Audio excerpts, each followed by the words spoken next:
মুখ্যমন্ত্ৰীৰ মন্তব্যক তীব্ৰ প্ৰতিক্ৰিয়া নাগা সাধু পৰশুৰাম গিৰি মহাৰাজৰ। মিয়াক ৫ টকাৰ ঠাইত ৪ টকা দিব লাগে বুলি কোৱা মন্তব্যক তীব্ৰ সমালোচনা কৰে নাগা সাধুজনে। গছত উঠাই গুৰি কটাৰ দৰে মন্তব্য কৰিছে মুখ্যমন্ত্ৰীজনে। এজন শিক্ষিত মুখ্যমন্ত্ৰীৰ মুখত এনে বক্তব্যই শোভা নাপায় বুলি জানিবলৈ দিয়ে পৰশুৰাম বাবাই। বিভিন্ন সময়ত হিন্দুত্ববাদী সংগঠনৰ কাৰ্যকৰ্তাসকলৰ ওপৰত বিজেপি চৰকাৰখনে কৰি অহা বৈষম্যমূলক আচৰণৰ প্ৰতিও নাগা সাধুজনে এক আছুতীয়া সাক্ষাৎকাৰত এনেদৰে মত প্ৰকাশ কৰে।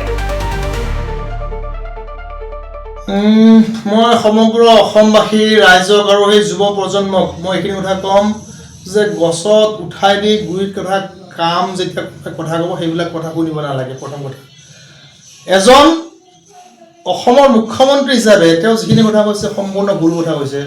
তেওঁ কি কথা কৈছে যে ৫ টকা হ'লে ৪ টকা দিব লাগে, বাংলাদেশীক তেওঁলোকে অলপ মানে শাস্তি দিব লাগে, নহয় জানো?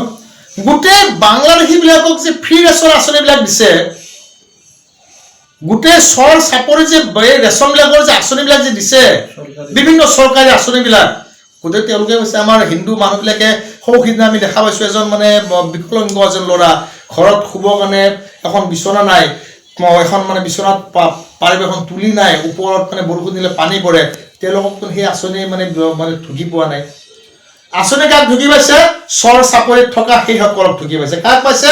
সেই মোগলৰ বংশসকলক। আৰু অসমৰ মুখ্যমন্ত্ৰীয়ে কৈছে যে ৫ টকা হ'লে ৪ টকা দিব। মই এটা উদাহৰণ দিওঁ, যি আমাৰ চিৰসত্য সনাতনক ধ্বংস কৰিবলৈ উঠি পৰি লাগি আছে, সেই ভেটিকান চিটিৰ পৰা অহা সেই জোচেফ, সেই এণ্টনি, সেই মাৰিয়া, সেই তপ্পাসকলে যে খ্ৰীষ্টান জাগা মিছনে খ্ৰীষ্টান মজবধাৰী বুলি কওঁ, তেওঁলোকে চিৰসত্য সনাতনক ধ্বংস কৰি আছে। আজি চাওক, সৌদিনা সৰস্বতী পূজা হৈ গ'ল, এখন খ্ৰীষ্টান মিছনাৰী স্কুলত সৰস্বতী পূজা হয়তো নাপাতিলে বা পাতিব নিদিলে।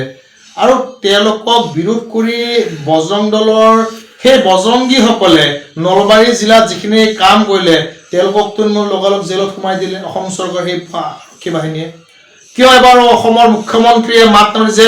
যিসকলে অসমৰ চিৰসত্য সনাতনক ধ্বংস কৰাৰ প্ৰয়াস কৰিছিলে, তেওঁলোকৰ সৈতে খুব ভাল কাম কৰিছিলে, তেওঁলোকে সৰস্বতী পূজা পাতিব নে? কিন্তু তেওঁলোকে খ্ৰীষ্টান মিছনাৰী আমাৰ জিংগাল বেল বনাই নহয়, সিহঁতে যিটো ২৫ ডিচেম্বৰ দিনা এই মিছনাৰী স্কুলবিলাকত তেওঁলোকে খ্ৰীষ্টমাছ পাতে।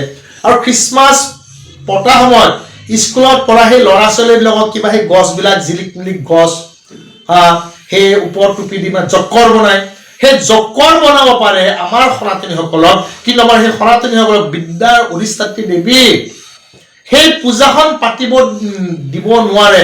আৰু সেইখিনি বিৰোধ কৰাৰ বাবে সেই ল'ৰাখিনিক, বজৰং দলৰ ল'ৰাখিনিক নলবাৰী জিলাত জেল হাজতলৈ মানে পঠাই দিলে। এজন বজৰং দলৰ পিতৃ পৰম পিতা পৰমেশ্বৰ, তেওঁৰ আত্মা য'তে থাকে ভালে কুশলে ৰাখক। মই এজন বজৰং দলৰ এটা সময়ত মই কৰসেৱক আছিলোঁ বা বজৰংগী আছিলোঁ। তেওঁৰ পিতৃয়ে তেওঁৰ পুত্ৰশোকত আকস্মিকভাৱে তেওঁ হৃদযন্ত্ৰ বন্ধ হৈ মৃত্যুমুখলৈ যাব লগা হ'ল। কাৰ বাবে? অসমৰ মুখ্যমন্ত্ৰী মহোদয়ক মই প্ৰশ্ন সুধিছোঁ, মই কাৰ বাবে হৈছে? যদি সেই সময়ত আপুনি যদি ল'ৰাবিলাকক যদি জেল হাজতলৈ পঠিয়াই নিদিলেহেঁতেন বা এৰেষ্ট কৰিছে, ঠিক আছে, চৰকাৰৰ মই কিছুমান সংবিধানৰ কিছুমান নীতি নিয়ম আছে, এৰেষ্ট কৰিছে, তেওঁলোকে মুঠিহে ভাঙিছে, কাৰণ গলটোন কাটি দিয়া নাই।